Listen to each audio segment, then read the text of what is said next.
Families are packing up their lives and evacuating as more violence erupts at a power plant near their homes in Ukraine. Once again, Russia and Ukraine blaming each other for the latest shelling as fears are mounting of a potential nuclear disaster at Europe's largest power plant. Speaking with Wyoming Congresswoman Liz Cheney following her primary defeat, what she's revealing about the work still being done by the January 6th committee and the plans for her political future. Jonathan Karl has the one-on-one interview. A warning from federal officials to airlines following months of passengers complaining of long delays and last-minute cancellations, the ultimatum issued by the Biden administration. More buses of migrants from Texas arrive in New York City as tensions rise between the Big Apple and the Lone Star State over immigration. Now, plans are being made for what to do with migrant children as the city's mayor makes a plea to Texas officials. A deadly mid-air plane collision. The pilots could be heard speaking to one another over the radio just before the crash. Now, investigators are trying to figure out the cause. He's probably best known for a celebrated workplace comedy, but now actor Adam Scott is gaining critical acclaim for the dark workplace thriller, Severance.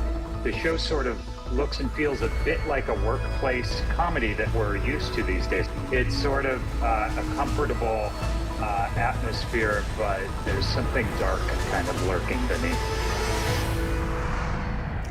Good evening, everyone. I'm Deirdre Bolton in for Lindsay Davis. Thank you so much for streaming with us. We begin this Friday night with mounting fears of a nuclear catastrophe in Ukraine amid a military showdown with Russia at Europe's largest nuclear power plant. The shelling continues to creep closer to Zaporizhzhia nuclear facility, with the two countries trading blame, Russia rejecting calls to demilitarize the area around the plant, which they have controlled since the war began and have used as a military base. Ukrainian officials are already conducting nuclear disaster drills, and Ukrainian President Zelensky warning the world is on the verge of nuclear disaster amid a visit by the Turkish president and the head of the United Nations, who called for Russian military assets to clear out. The UN also wants the IAEA to send a mission to the nuclear plant, and according to the French readout of a call between French President Macron and Russian President Putin agreed. In another new development, the Pentagon has just announced a major military aid package to help beat back Russia's assault, with this war approaching the 6-month mark. ABC's Britt Clennett leads our coverage from Ukraine.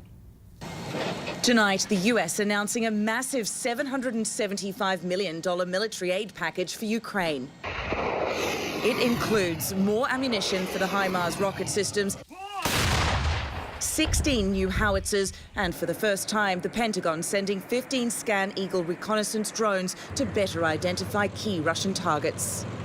It comes amid growing fears of an impending disaster at Europe's largest nuclear power plant in Zaporizhzhia that could lead to radiation contamination across the continent. Russia ordering staff not to show up to work today as both sides warn of an escalation. Ukraine accuses Russia of using the plant as a military base. Ukrainian officials posting this video showing Russian vehicles inside the plant. ABC News has not verified the date this video was taken. After shelling, newly released before and after satellite images from several days ago show scorch marks in the area near the plant. Nearby communities taking no chances, conducting disaster drills in response to those attacks. First responders practiced putting on protective gear and treating the injured. Hundreds fleeing the Russian-occupied areas around the plant, families gathering together, consoling each other. We've been told there would be a huge convoy of cars coming in from the Russian-occupied areas, and here they are, taking everything they can with them to get to safety. 14-year-old Maria Zalata relieved to finally be in non-occupied territory with her brother after a 2-day journey. My mom also crying because that's so big happiness. And we go right to Britt in Ukraine. Britt, what are you hearing about the status of the plant right now? Is there any leakage? Well, Deirdre, the mayor of Enerhodar, who's in exile in Zaporizhzhia, he told us that despite the renewed attacks, radiation levels at the plant are still normal, for now at least. And Deirdre, tonight, President Zelensky thanking President Biden for that new aid and says a plan is in the works to send a UN team to the nuclear power plant under threat in Zaporizhzhia. Deirdre? Britt, thank you so much. Britt Clennett in Ukraine. And I want to get right to Dr. Edwin Lyman, the Director of Nuclear Power Safety for the Union of Concerned Scientists. So welcome, Doctor. Thank you in advance for sharing your time and your expertise. If you could, please start with what worries you most about the current situation in Ukraine. What worries me most is the possibility that the military skirmishes that are going around the Zaporizhzhia nuclear plant evolve into a full-fledged military assault where both sides do not exercise any restraint. Because the potential is that a sustained military assault could damage enough safety equipment to lead to the meltdown of one or more of the reactors at the site. And that really should be prevented at all costs. That does sound like a worst-case scenario. On a scale of 1 to 10, how likely is it that that worst-case scenario can be avoided based on what you know now? I'd say the chances of preventing something are high, but if the various parties don't do what they need to do, don't cool the situation down, don't comply with international requests to establish a demilitarized zone around the plant, then I think the chance is high that there'll be some damage at the plant that will be very difficult to mitigate and could lead to a disaster. Dr. Lyman, in speaking, continuing on this theme of the worst-case scenario, some nuclear experts are cautioning against a direct comparison to the Chernobyl nuclear disaster in 1986. So what is different in this case? Well, the main thing that's different is the design of the reactor. So Chernobyl was a unique design, and it had unique vulnerabilities that contributed to the severity of the accident and the prolonged radiation release. So the reactors at Zaporizhzhia are a more modern design. They're more similar to Western-style light water reactors, but they still have their vulnerabilities. And under the wrong circumstances, you could see a severe radiological release, certainly as large as what occurred at the Fukushima plant in Japan 2011, but potentially larger depending on the extent of the damage to the infrastructure at Zaporizhzhia and the ability of operators to respond to try to mitigate that damage. So you heard our reporting, no doubt, about the anti-radiation medication that's being prepared, as well as nuclear fallout drills held by Ukrainian officials. What else can citizens do to prepare? I do think that it has reached the point where you have to worry about those possibilities, and preparing the population is better than nothing. But certainly the lot more could be done on the part of the two warring parties. So one of the vulnerabilities of this plant is if it loses all electrical power. So there has to be efforts to ensure that if electricity is lost to the plant, that the backup power is adequate to continue to provide cooling to the radioactive fuel on the site. And that means ensuring that there are adequate supplies of diesel fuel for the backup generators and other equipment. I think that's very important. Also, there needs to be reinforcements to make sure that the personnel at the site are well rested, are not under duress, and so they can do their jobs without the kind of stress that they have been under. Speaking of growing calls from the international community, there's the UN calling for an IEA or an IAEA mission to basically address this issue at the nuclear facility. According to the French readout of a call between President Macron and Russian President Putin, Putin did agree to an inspection. So if that's true, what role could the IAEA serve? The IAEA has very limited authority and resources to intervene. Although under special circumstances, they have participated in activities in war zones. This is unique and not really the normal way they operate. So, and again, they don't have any real authority to tell anyone how to run the plant. All they can do is observe the situation, to report back, hopefully what they see and what their recommendations are will get the international community to take stronger action to address these problems and to put pressure on the Ukrainians and the Russians. Dr. Edwin Lyman, thank you so much. Thank you for having me. I appreciate it. Now to the recent remark from former Vice President Mike Pence saying he would consider testifying before the January 6th committee if he were asked. Tonight, Congresswoman Liz Cheney, the Republican vice chair of that committee, weighing in on the possibility in an exclusive interview with ABC's chief Washington correspondent, Jonathan Karl. Former Vice President Mike Pence says he would consider testifying before the January 6th committee. And today, that committee's vice chair, Liz Cheney, told me talks are already underway on making that happen. He said this week he's willing to consider testifying if he is asked. Are you going to ask him? So we've been in discussions with his counsel. When the country has been through something as grave as this was, everyone who has information has an obligation to step forward. So I would hope that he will do that. So you think we'll see him here in September in this room before the committee? I would hope that he will understand how important it is for the American people to know every aspect of the truth about what happened that day. No comment tonight from the former vice president. He was right in the middle of it all on January 6th, defying Trump and facing violent threats as a result. Though his top advisors have testified before the committee, Pence himself has been reluctant to talk about what happened that day, sometimes even downplaying it. But now, as he considers his own run for president, Pence says he is ready to open up about what he went through. The American people have a right to know what happened that day. And in the months and years ahead, I'll be telling my story even more frequently. Then there's the question of Donald Trump. Could he be asked to testify too?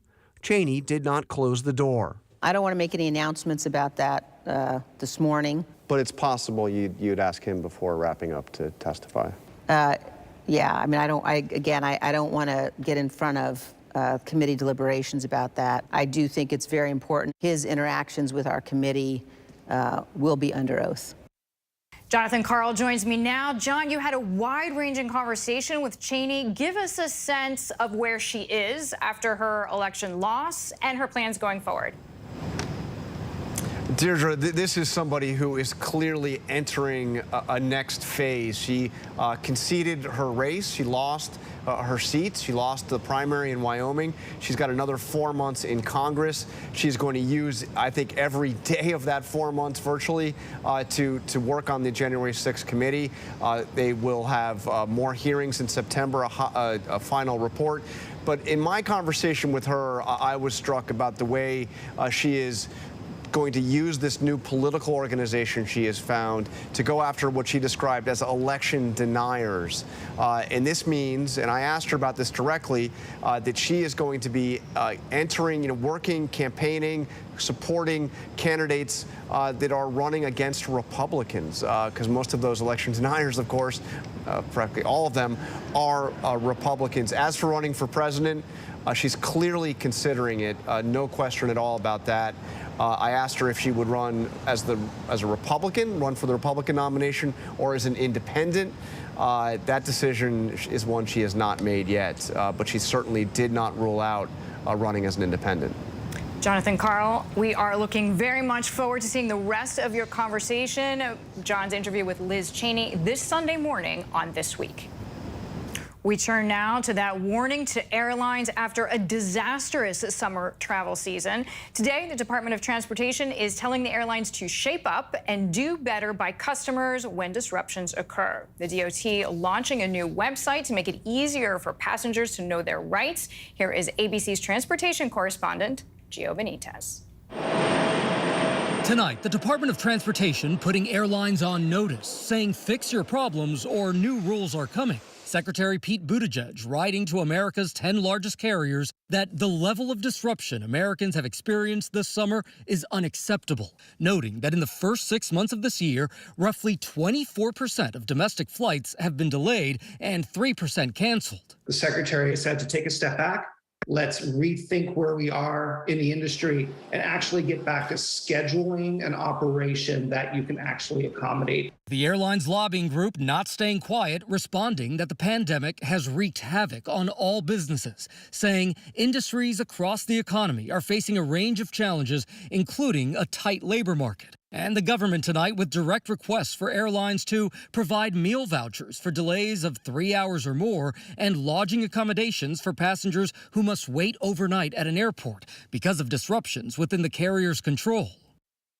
So what are you owed if an airline cancels or delays your flight? Well, the Department of Transportation now says that in the next few weeks, it's going to launch a website making that crystal clear no matter which airline you fly. Deirdre? Gio, thank you very much. We turn now to the crisis at the border as 2 more buses carrying asylum seekers from Texas arrived in New York City today. They were greeted with handshakes, offered food and shelter. New York Mayor Eric Adams pleading with Texas Governor Greg Abbott to coordinate the arrivals. In the meantime, the city is launching a new effort to help migrant children enroll in school. Here is ABC's Mola Lenghi. Tonight, migrants seeking asylum arrive at all hours in New York City. Officials are racing to come up with a plan to help care for them. We've opened 13 hotels to increase our capacity, and we're looking at every single option that we have. Officials say more than 6,000 have come already in the last 3 months. Early this morning, 2 buses from Texas pulling into the Port Authority in Manhattan, carrying 78 people, among them at least 15 children. One just 2 months old, and a pregnant woman, days from delivery. She was taken to a hospital.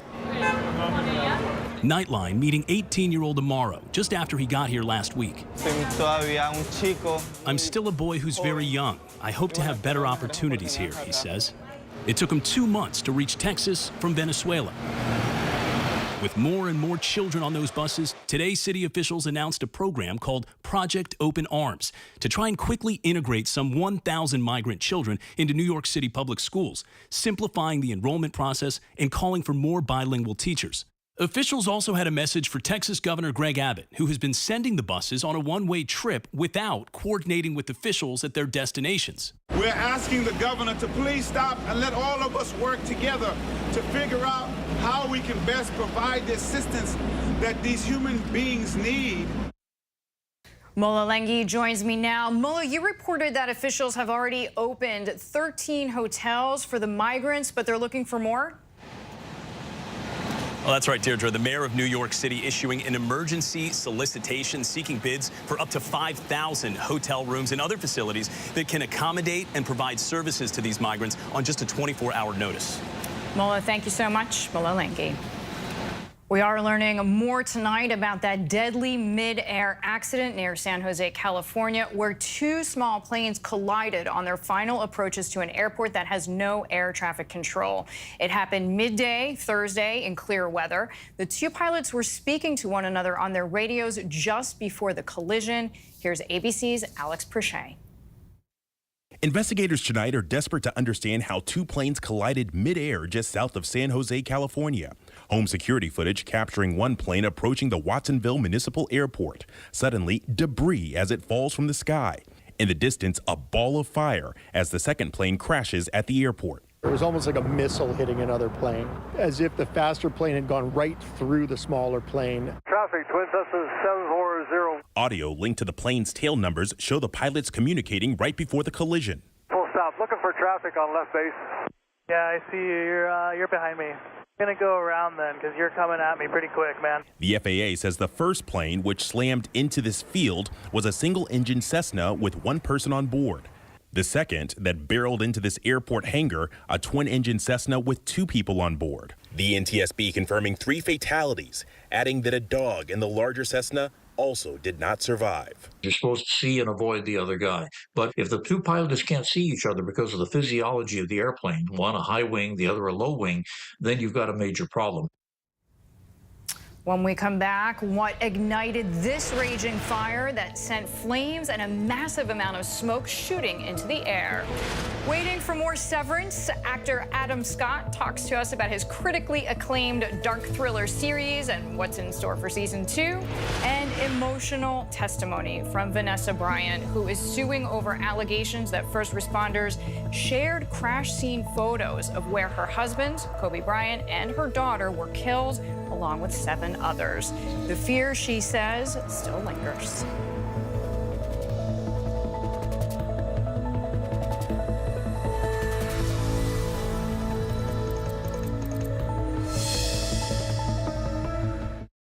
With so much at stake, so much on the line, more Americans turn here than any place else. ABC News World News Tonight with David Muir, America's #1 most watched newscast, now streaming on ABC News Live. This is ABC News Live.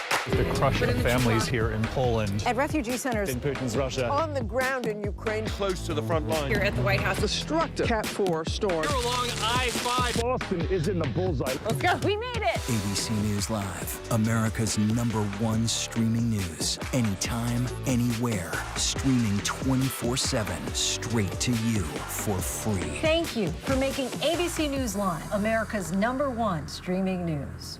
Admit it, these days, what you need to know Seems to change just about every day. What is it that you really want to know, need to know, To help you not just get through your day, but to make the most of it? Feel smarter, feel better. feel happier. Well, how about a third hour of Good Morning America? GMA 3, what you need to know. Now streaming on ABC News Live. It's all about you. The hottest views in daytime are happening right here. We talk about things on this show that people don't talk about. That I can't wait to see. Honest takes from strong women. We need all hands on deck, and we need it right now. This is the time to speak out. Unafraid to get real. We stick by our points of view. We're all seeing it differently, and that's the beauty of The View. And that's why the most watched #1 daytime talk show is The View. Now streaming on ABC News Live. America is being poisoned with fentanyl, and we don't even know it. Just heard my wife screaming. She told me they had just died. 50 to 100 times more potent than morphine. Keep breathing, come on. It's poison, it's pure poison. A few grains of salt worth of fentanyl will kill you. Just my agency has seized enough to kill the entire country. ABC News Live presents Poisoned, America's Fentanyl Crisis, the powerful series, streaming free on ABC News Live. Take America's #1 news with you, anywhere you go, anytime, free. Download the ABC News app now. Breaking news, exclusives, 24/7, there for you with one touch. The ABC News app, download it now. America's #1 news, ABC News. Most watched, most trusted, and streaming live to you, anytime, anywhere, and free. This is ABC News Live, America's #1 streaming news, free to you 24/7. Watch America's #1 news whenever you want it, wherever you are, anytime. ABC News Live, streaming live and free on all platforms. Look at these massive plumes of smoke and the flames rising from a boatyard this afternoon in Mattapoisett, Massachusetts. The smoky scene could be spotted from miles away. Several boats and cars were reduced to burned out shells. At least one person was hurt and some firefighters also injured as well. This part of the state is under an elevated fire risk warning today due to droughts and high winds. Emotional testimony today from Vanessa Bryant, the widow of NBA superstar Kobe Bryant. She is suing over photos that she says Los Angeles County first responders shared of the crash that killed her husband and her daughter, Gianna. Here's reporter Veronica Miracle from our ABC station in Los Angeles. Miss Bryant? A heartbroken Vanessa Bryant entering a California courthouse to face a day of grueling testimony in the trial over leaked photos from the horrific helicopter crash that killed her husband Kobe, 13-year-old daughter Gianna, and 7 others. Bryant in tears telling the jury, "I'm upset about what they did to my husband and daughter. I want answers." She's suing LA County agencies for negligence and invasion of privacy, alleging officers abused their access to the crash site by taking and sharing gratuitous photos of her family's remains. Breaking down on the stand, Bryant said, "I live in fear every day. I don't want my children to ever come across them." When Bryant arrived at the scene of the January 2020 crash in the Santa Monica Mountains, she says she pleaded with law enforcement, "If you can't bring my babies back, then please secure the area." Her suit alleges that they did not, and later tried to cover up the photos that were spreading among officers and being shared with members of the public. One officer even allegedly showing off the photos at a bar. Bryant only learning of their existence over a month later in media reports. "I wanted to run down the block and just scream," she said. "I trusted them not to do these things. My husband and daughter deserve dignity. I want to remember my husband and daughter the way they were." Veronica Miracle joins us now. Veronica, Los Angeles County is now reacting to what Bryant said during today's testimony. Deirdre, tonight a lawyer for LA County saying in a statement the county worked hard to make sure those photos were never widely distributed and that evidence will show they never were. Deirdre. Veronica, thank you so much. Still ahead here on Prime, the unbelievably disturbing footage, the pregnant Florida woman, the officer pulling a gun on her in front of her children during a traffic stop, the very latest on that officer. The truck tumbling off an overpass in heavy rain, and how this story has a miraculous ending.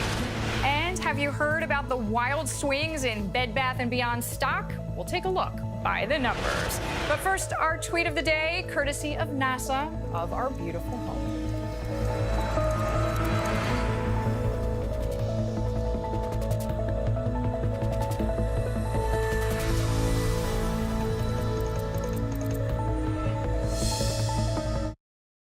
All right, here we go. You ready? Let's do it. Yes, it's the show America wants and America needs right now. This is What Would You Do? Let's go. How are you? Can I hug you? Yes. So what will you be watching Saturdays on ABC News Live? What would you do? Hey, I guess I just found out. The What Would You Do Marathon, 12 to 6 Eastern, every Saturday on ABC News Live.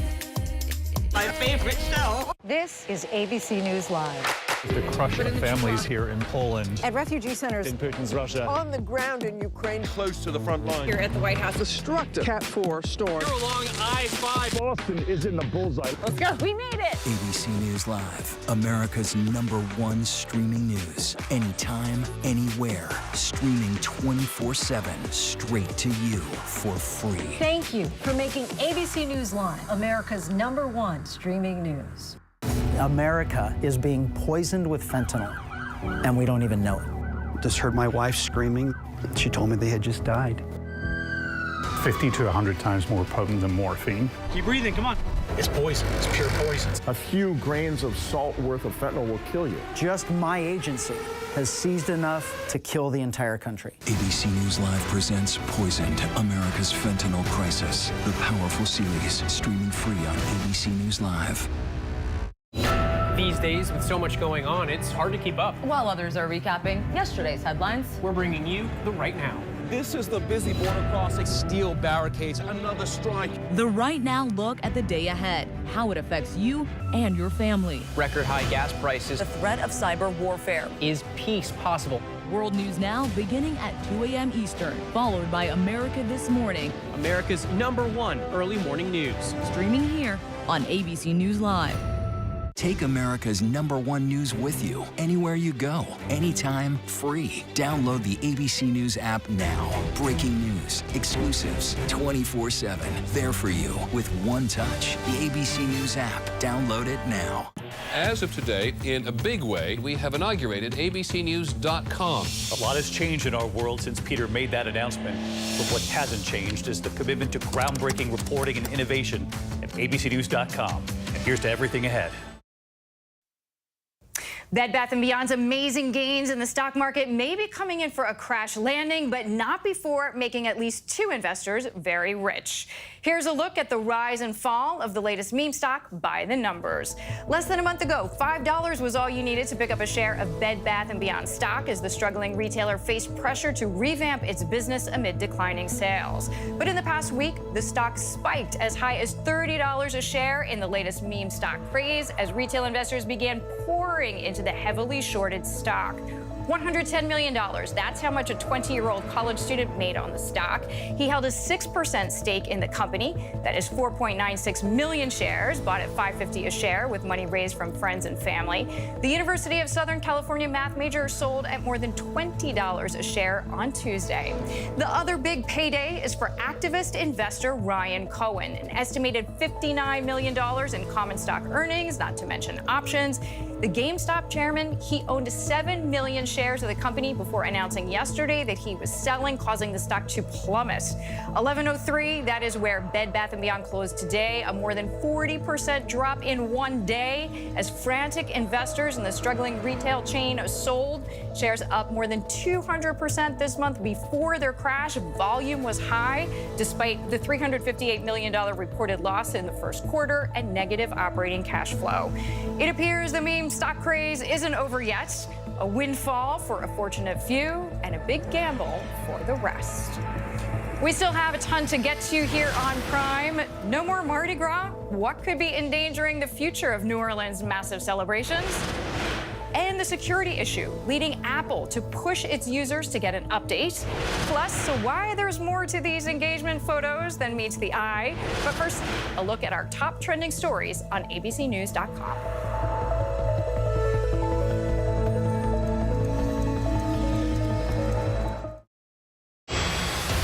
With so much at stake in our world right now, we wanted to thank you for your trust and for making ABC News America's #1 news. And thank you for making ABC News Live America's #1 streaming news.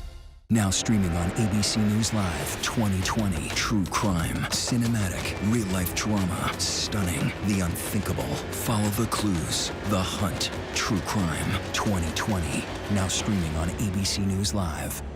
National parks are incredibly safe places. A crime will happen. Hey, Mama. My wife has fallen. She's in really critical condition. At that time, I thought it was just a tragic accident. There's still a lot of questions we need to ask. There were small things that didn't totally add up. This is 2 lives for Harold that have died now. I was shocked. Something's not right.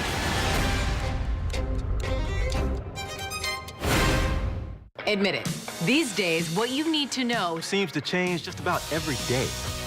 What is it that you really want to know, need to know? To help you not just get through your day, but to make the most of it. Feel smarter. Feel better. Feel happier.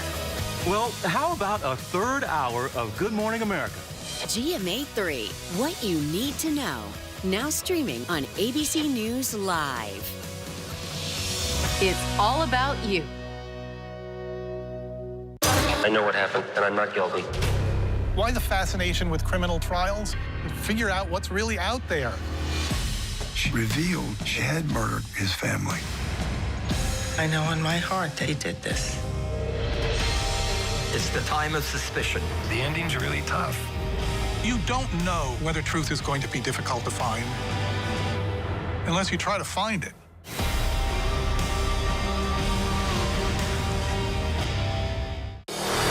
America's #1 news, ABC News.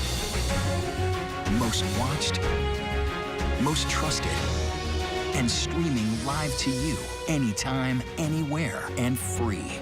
This is ABC News Live, America's #1 streaming news. Free to you 24/7. Watch America's #1 news whenever you want it, wherever you are, anytime. ABC News Live, streaming live and free on all platforms.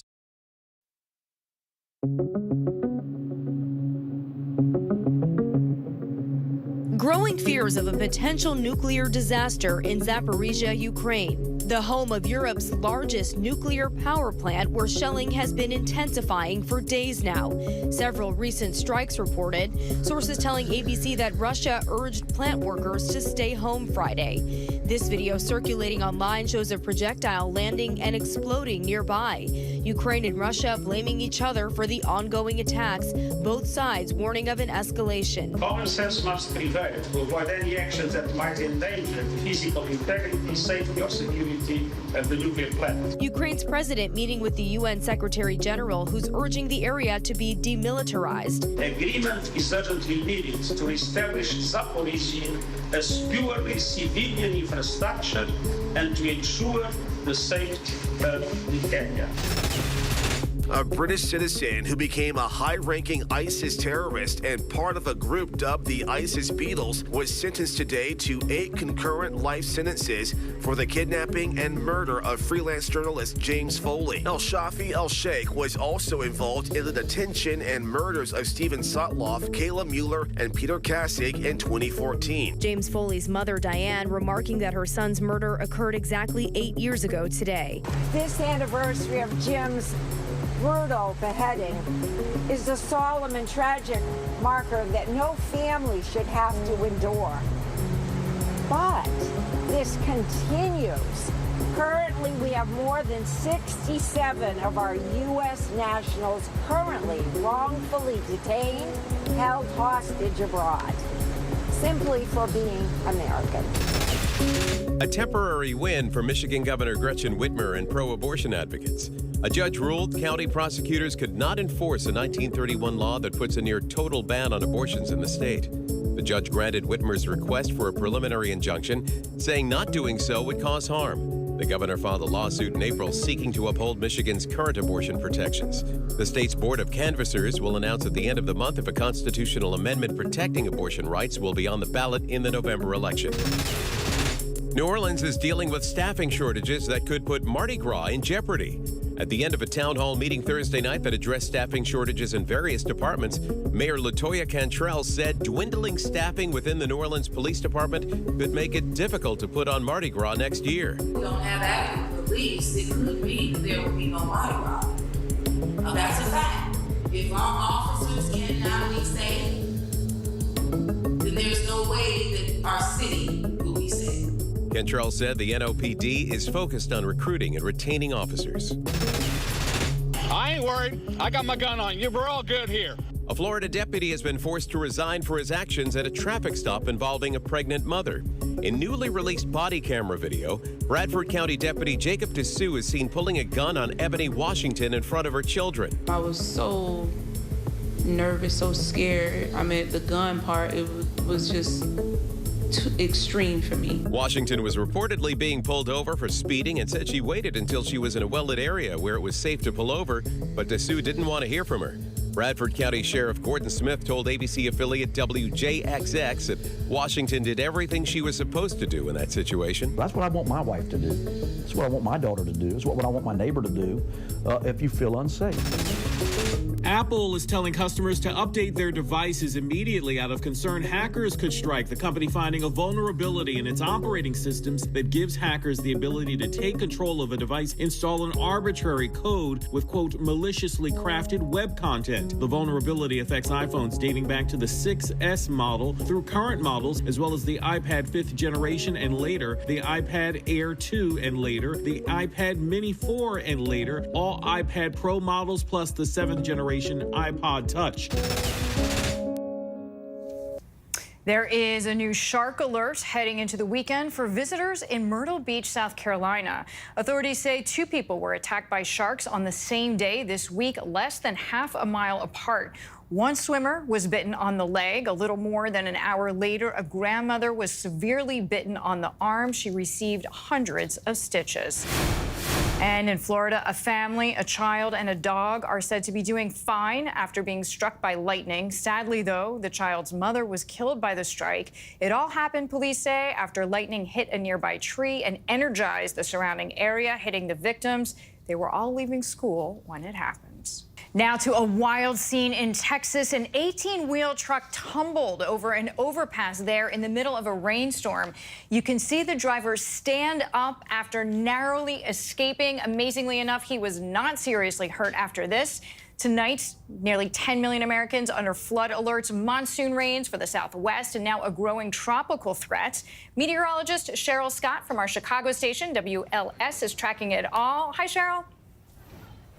Hi, yes, Deirdre, we're continuing to monitor the tropics. Now, an 80% chance that this forms into a named storm as we head into the weekend. You can see on satellite that this is blossoming. It's going to quickly move up to the north and west, make landfall likely on the coast of Mexico. But tropical storm warnings up into Texas. A lot of moisture is going to be moving into the desert Southwest as well as the deep South. This is going to combine with monsoon rains. And you can see the flood watches from Arizona into New Mexico. Very heavy rainfall here expected, 2 to 3+ inches. But as this rain shifts off to the east, areas like Dallas, Texas, drought-stricken Texas could see anywhere from 5 to 7+ inches. That's a lot of rain, too fast. Yes, they need it, but flash flooding is going to be a big concern. Deirdre? Cheryl Scott, thank you so much. We are tracking several headlines from around the world. India voicing concern about a Chinese naval ship docked in Sri Lanka. China took over the port years ago after Sri Lanka defaulted on construction loans, but China watchers warn the arrival of a military ship is an indication of how China may use infrastructure it has funded around the world for military purposes. Wetlands in Argentina burning out of control after high winds earlier in the week rekindled the flames. Heavy smoke is shrouding the area roads and creating dangerous conditions for residents. Authorities are investigating the cause of the fire, saying it is possibly due to illegal crop clearing. And Europe's worst drought in years is revealing historic finds in Serbia. Dozens of World War II German ships laden with explosives have been exposed in the Danube River, which is near a 100-year low. And in Spain, archaeologists seizing their opportunity to study prehistoric stone circle, in a reservoir where water levels have dropped 28%. Dubbed the Spanish Stonehenge, the circle features dozens of stones and is believed to date back to 5000 BC. Shifting gears to entertainment, our prequels, the new sequels, and is winter really coming? Obviously, we're going to talk about the new Game of Thrones spinoff. The countdown is on, but will it live up to the hype? Deb Roberts has more. No queen has ever sat the Iron Throne. It's the year's most hotly anticipated prequel, Game of Thrones, House of the Dragon.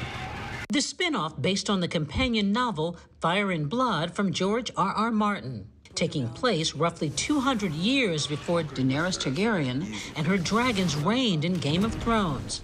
My reign has just begun. Telling the history of the Targaryen family and their battle over the throne. It's really HBO's attempt to turn what was the most popular show ever in HBO history into a wider franchise. And they've got not just one, but several other spin-off shows in the pipeline. I will not be made to choose between my brother and my daughter. You won't see the same faces on screen from the original, but according to Google, that's okay. Game of Thrones is the top trending related search topic when it comes to prequels. And Disney Plus getting in on the trend too. Next month releasing Andor, a prequel to Star Wars Rogue One. Wouldn't you rather give it all to something real? And then there's Amazon debuting The Rings of Power. This could be the beginning of a new era. A prequel series to J.R.R. Tolkien's The Lord of the Rings trilogy. The project reportedly coming in with a price tag of well over $1 billion. Experts say studios and streaming services are focusing less on original content and putting capital and creativity into already established franchises because of built-in fan bases. But traditionally, prequels can be the most difficult and riskiest to make. Audiences know what to expect. You know where the story's going, so it's very difficult to raise the stakes high enough to make audiences feel compelled to watch. Yet there's one hugely successful prequel that defied the odds, Better Call Saul. Say hello to my little friend. The partner to AMC's Breaking Bad, just finishing its 6th season run, up for 7 Emmy Awards this season. And HBO is now hoping to take that kind of success to the Iron Throne. If you were given the choice to separate your work life and your personal life permanently, would you do it? At home, you wouldn't remember anything about your work, and at work, you wouldn't remember anything from your personal life. While it may seem like a dream, at least initially, it's the nightmare premise for Severance, a dark thriller starring Adam Scott. Tensions mount as mysteries begin to unravel. Nothing is what they say. I used to think it would take a monster to put someone in a place like that office. Especially if the person was himself. If you want to know what's going on down there, you'll find the beginning of a very long answer. Adam Scott joins us now. Welcome to the show, Adam. It's a pleasure to speak with you. Thanks so much. Thanks for having me. Of course. This is a workplace series, but I feel like the comparison is easier to Black Mirror than to The Office. Do you agree with that? Yeah, well, I think that was sort of a way in that Ben Stiller, who directed most of the episodes and was kind of our boss, it was sort of a way in that he really liked, was that the show sort of looks and feels a bit like a workplace comedy that we're used to these days, like The Office or Office Space or Parks and Rec. But the only difference being that these people have no idea who they are or why they're there or what they're doing. So it's sort of a comfortable atmosphere, but there's something dark kind of lurking beneath. There sure is. I mean, awful things happen to your character at work that the character can't remember at home. What were your thoughts when you were first reading through the scripts? My initial thought, honestly, was there's no way I'm going to get to be a part of this. This is too good. I've been in Hollywood for too long and knew when something felt too good to be true. So it was exactly the kind of thing that I like to watch as a fan and as an audience member. So I just wanted to be a part of it somehow, some way. And I was lucky enough to actually get there. So your character is Mark, and you're basically playing two different people. Both are struggling with different issues. Mark on the outside is dealing with his wife's death. Mark at work has a new role in the office. So as an actor, how did you balance portraying two journeys within the same person? Yeah, it was really interesting. And what eventually showed itself as being important to Ben and Dan Erickson, the creator, and I, was that they feel like the same guy, because they really are the same guy. It's just two different, almost halves of the same guy. So the shift became an internal shift that did have some sort of repercussions physically in posture and voice and stuff, but it needed to feel like the same guy. One of them having 40 odd years of life experience and all the sorrow and joy and everything that goes along with a full life out in the world. And then the inside version of him being, for all intents and purposes, just 2.5 years old. And all he knows is those four walls and the 6 people he works with. He knows nothing else.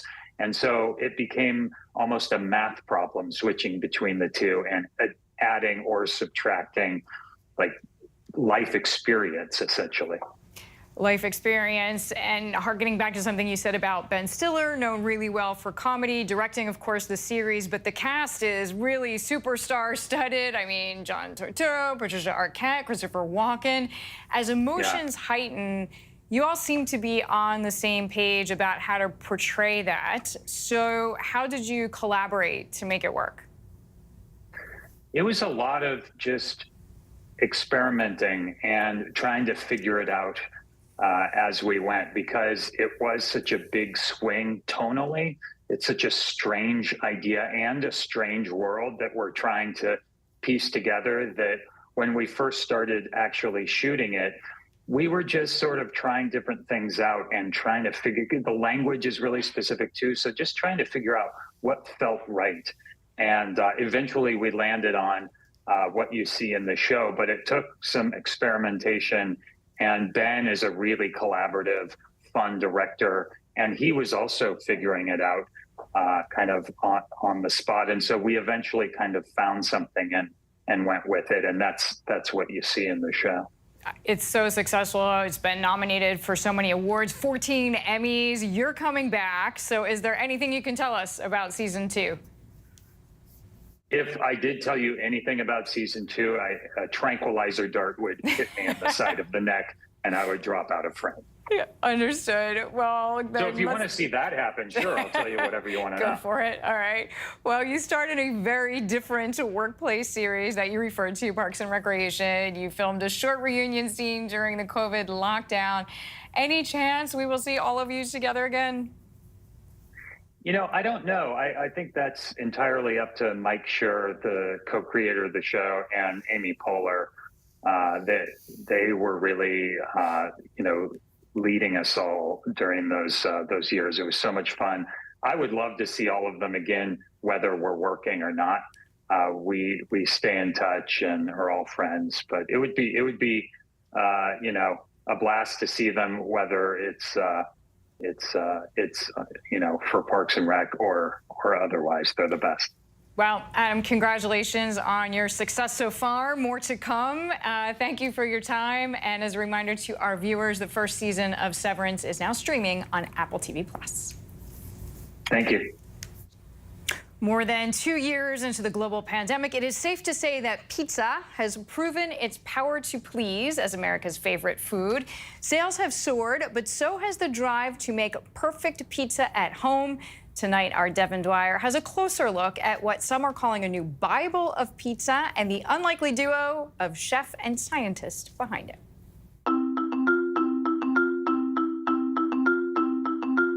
The secrets of pizza perfection, 12,000 pies in the making. We didn't eat 12,000 pizzas, but believe me, there was a lot of pizza eaten during that time. Chef Francisco Magoya teaming up with ex-Microsoft tech executive Nathan Myhrvold to create a 1,700-page guide to one of the world's most popular foods.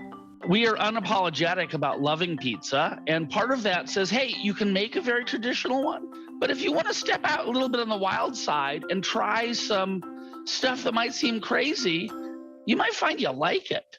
Their ambitious project, dubbed Modernist Pizza, played out in this high-tech kitchen laboratory outside Seattle, where chefs and scientists tested pizza techniques in 500 experiments over 3 years. This 3D scanner, essentially what it does is it allows us to measure volume very accurately.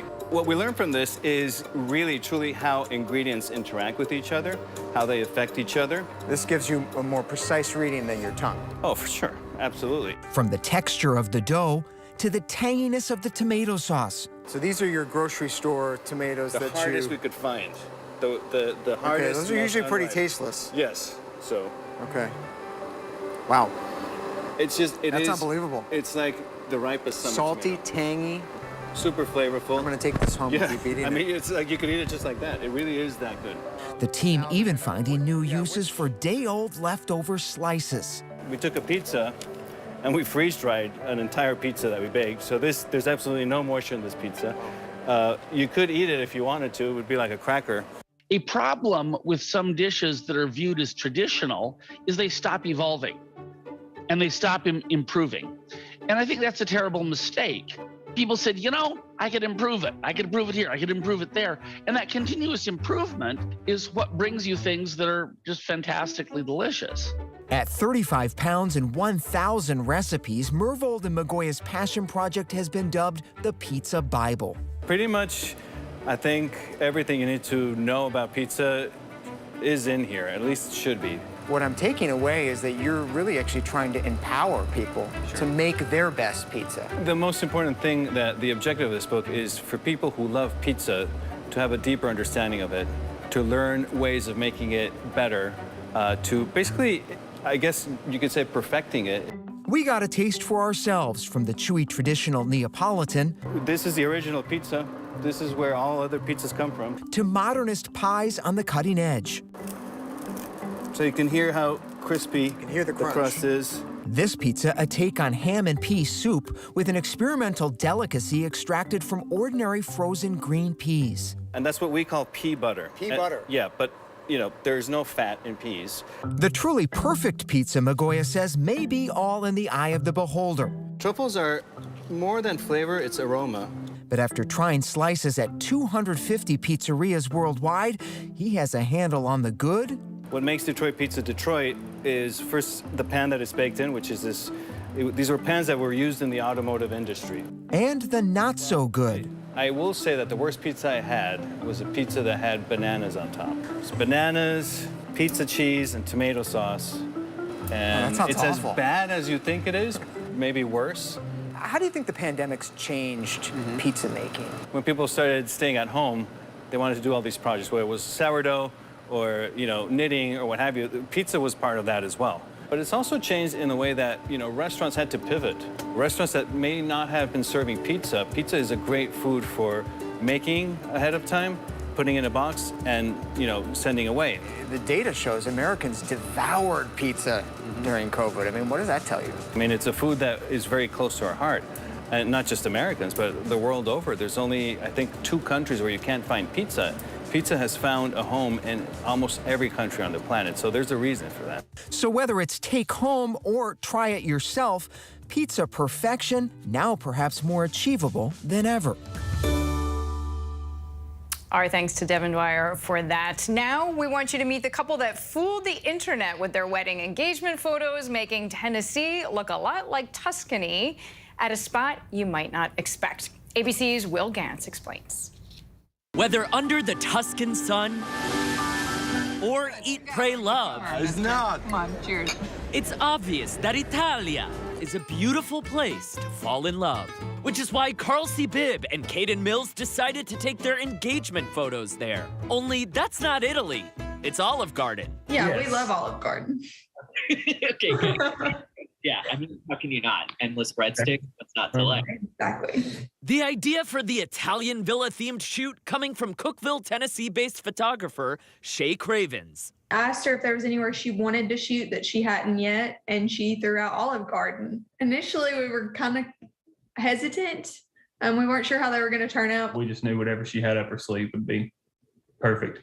The couple and their photog arriving to Olive Garden at 6 a.m. to get the shots before workers and customers had the chance to ask any questions. After Shay did some editing, Carl C. and Caden blown away by the results. We were amazed. And we thought, wow, it would have fooled me. They've already printed a few of their favorites. This one right behind me is probably my favorite. These are probably 2 of our favorites. After Shay posted the photos on social media, que figata. The comments coming in quickly. I never would have known. Gorgeous. This is actually kind of genius. Have you 2 ever been to Italy? No. We have not. Did your Olive Garden photo shoot make you want to go to Italy? Yes, it did. Italy would make for a lovely honeymoon after all. But the couple hasn't planned that quite yet. They've only been engaged since July 2nd. Have you guys set a date for the wedding? October 15th of this year. Yeah. Quick turnaround. Carl C. and Caden making it official in just a few weeks. And why not? When you're here, you're family. Before we go, the image of the day, a wonderful update after one little leaguer had quite the scare following a fall from a bunk bed that resulted in severe injuries that left him in critical condition. Now, 12-year-old Easton Oliverson is walking with assistance in the hospital. His father is asking for prayers so that he walks on his own eventually. His team, Santa Clara, was the first team from the state of Utah to ever make the Little League World Series. Easton's roster slot has been filled by his brother. That is our show for tonight. Stay tuned to ABC News Live for more context and analysis of the day's top stories. I'm Deirdre Bolton. Thank you for streaming with us.